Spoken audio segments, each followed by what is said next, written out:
Donc là, on se retrouve pour la petite interview de la fin. Et ma première question, ce serait qu'est-ce qui vous a amené à vous intéresser à la question environnementale?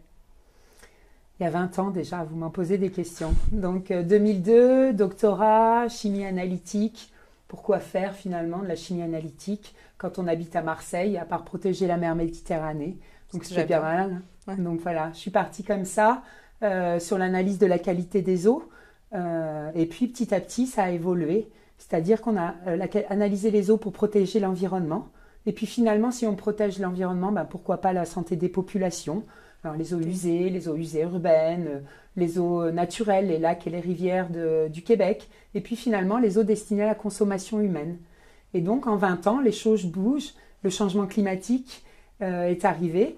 Donc l'impact du changement climatique sur la qualité des eaux, l'impact du changement climatique sur les changements environnementaux, et puis finalement l'impact du changement climatique dans sa globalité, avec une approche systémique, en y intégrant aussi les inégalités sociales, en y intégrant les changements de comportement, en y intégrant le management du système de santé.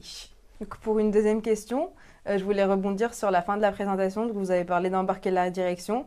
Et ma question, ça serait comment, en tant que futur professionnel de la santé, on pourrait agir individuellement sans se décourager en attendant que la direction suive?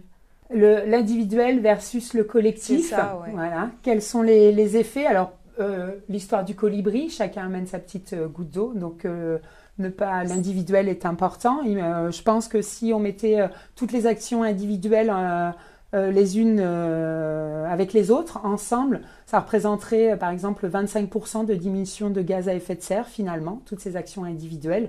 Donc, il ne faut pas se décourager. À l'échelle de son service, à l'échelle de son activité en tant que futur médecin ou en tant que médecin. Et puis aussi engager ses valeurs personnelles ou ses valeurs citoyennes justement pour entraîner la direction. Je le redis une fois, si on veut que les choses bougent collectivement, il faut avoir un engagement de la direction des établissements.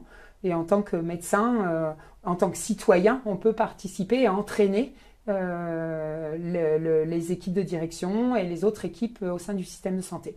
Former et informer. Si on veut que les gens bougent, il faut les former. Et donc, tout le monde peut former tout le monde. À présent, effectivement, pour ne pas se décourager, il faut une reconnaissance de ces actions. Alors, une reconnaissance par cette participation de la direction, une reconnaissance du travail effectué en communiquant positivement, une reconnaissance technique, humaine, matérielle, en mettant à disposition des moyens pour pouvoir mettre en place ces actions au sein des établissements. Puis il faut travailler tous ensemble. Ouais. Donc pour ne pas se décourager, il faut pas se décourager. Ouais. Oui. Donc vous avez fait des études de chimie et vous vous êtes intéressé à l'eau. Qu'est-ce qui vous a fait vous intéresser à l'eau spécifiquement du coup? En fait, quand on veut faire de la recherche, qu'est-ce qui fait un bon projet de recherche?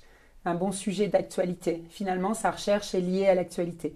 Donc là, vous allez mettre en évidence encore une fois que j'ai passé ma thèse il y a 20 ans, puisqu'en 2000, dans les années 2000, sortait la directive cadre européenne sur l'eau, qui mettait en évidence que, et oui, il y a 20 ans, 80% des stations d'épuration des industriels français n'étaient pas aux normes, et que finalement, toutes ces eaux industrielles étaient rejetées dans le milieu naturel.